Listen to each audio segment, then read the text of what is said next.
At the southern end of the Red Sea is the British seaport of Aden, and among the many places of interest is the crater market, so called because the town itself is said to have been built in the crater of an extinct volcano. The native knife grinder is having a busy morning.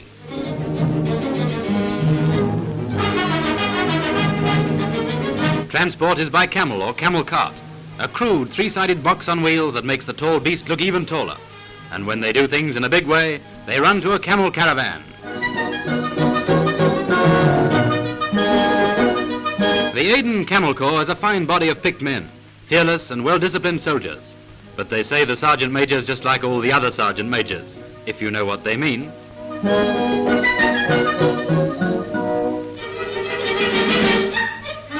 These men handle their mounts with all the ease of a dashing Bombay lancer.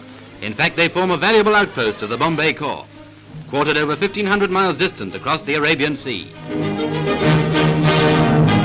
The fine fighting spirit of these dusky sons of Aden is in keeping with the port's role of watchdog of Britain.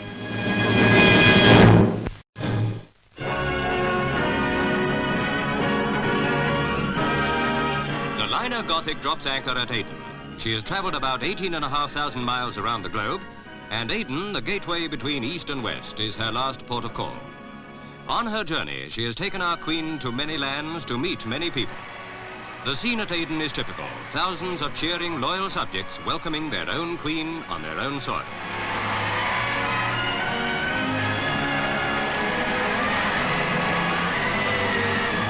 Important as a coal and oil station as well as a trade route, Aden has a mixed population of Arabs, Indians, Pakistanis and Somalis. Eagerly they gather for a glimpse of their royal visitors when in Crescent Gardens, Her Majesty and the Duke attend a great military parade. Taking part in the march past are government guards, Aden Protectorate levies, the Aden Armed Police and the Hadrami Bedouin Legion.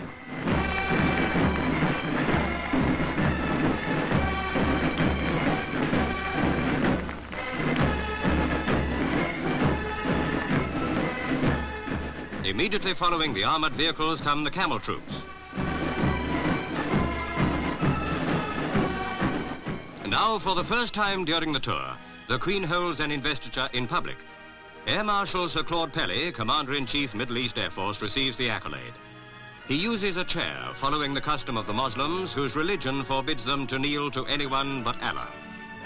The Councillor of the Qatari State in Eastern Aden receives the accolade.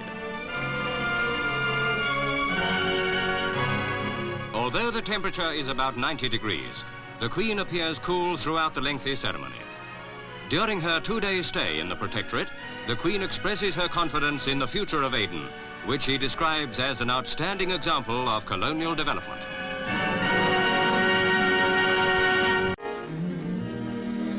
From an old Scottish custom with its roots in the barbaric past, we go to a much warmer country, but one where, also in the past, barbarism flourished. This, then, is the Aden Protectorate.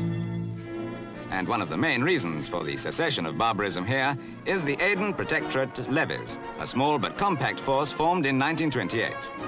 Few recruits can write, so an inky thumb signs them in for an initial 4 years.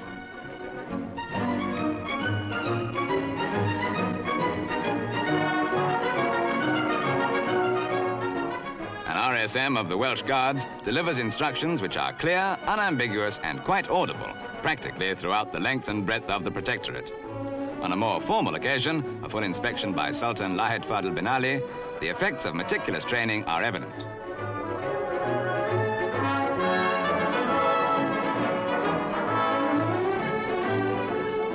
The occasional outbreaks of violence both within and on the borders of the Protectorate are caused by what are officially called dissident tribesmen.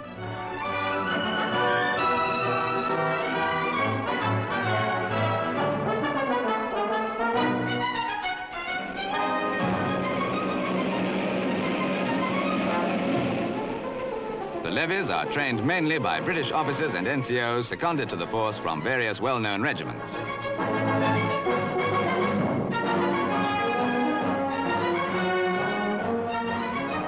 A familiar enough scene of military precision to the majority of people in these islands, but the snooty-looking camels add a reminiscent touch of the old northwest frontier, with the British petulantly demanding tiffin, chota pegs and the like.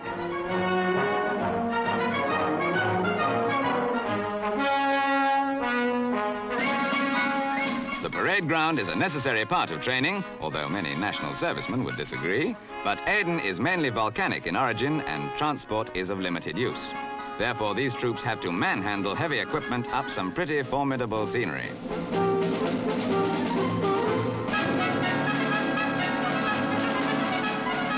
Running up hills like this is difficult enough at the best of times, but when loaded down with machine guns and 3-inch mortars, plus ammunition and stores, it becomes a positive nightmare. Yet these men would turn a mountain goat green with envy.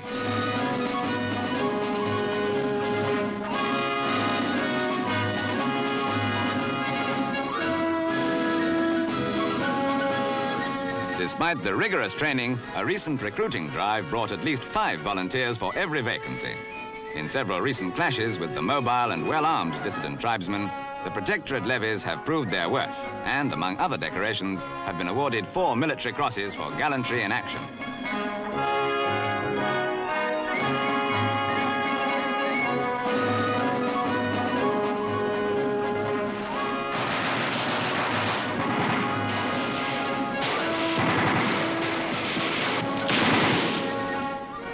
Anyone with aggressive intentions might well change his mind when facing the full weight of a spirited attack like this.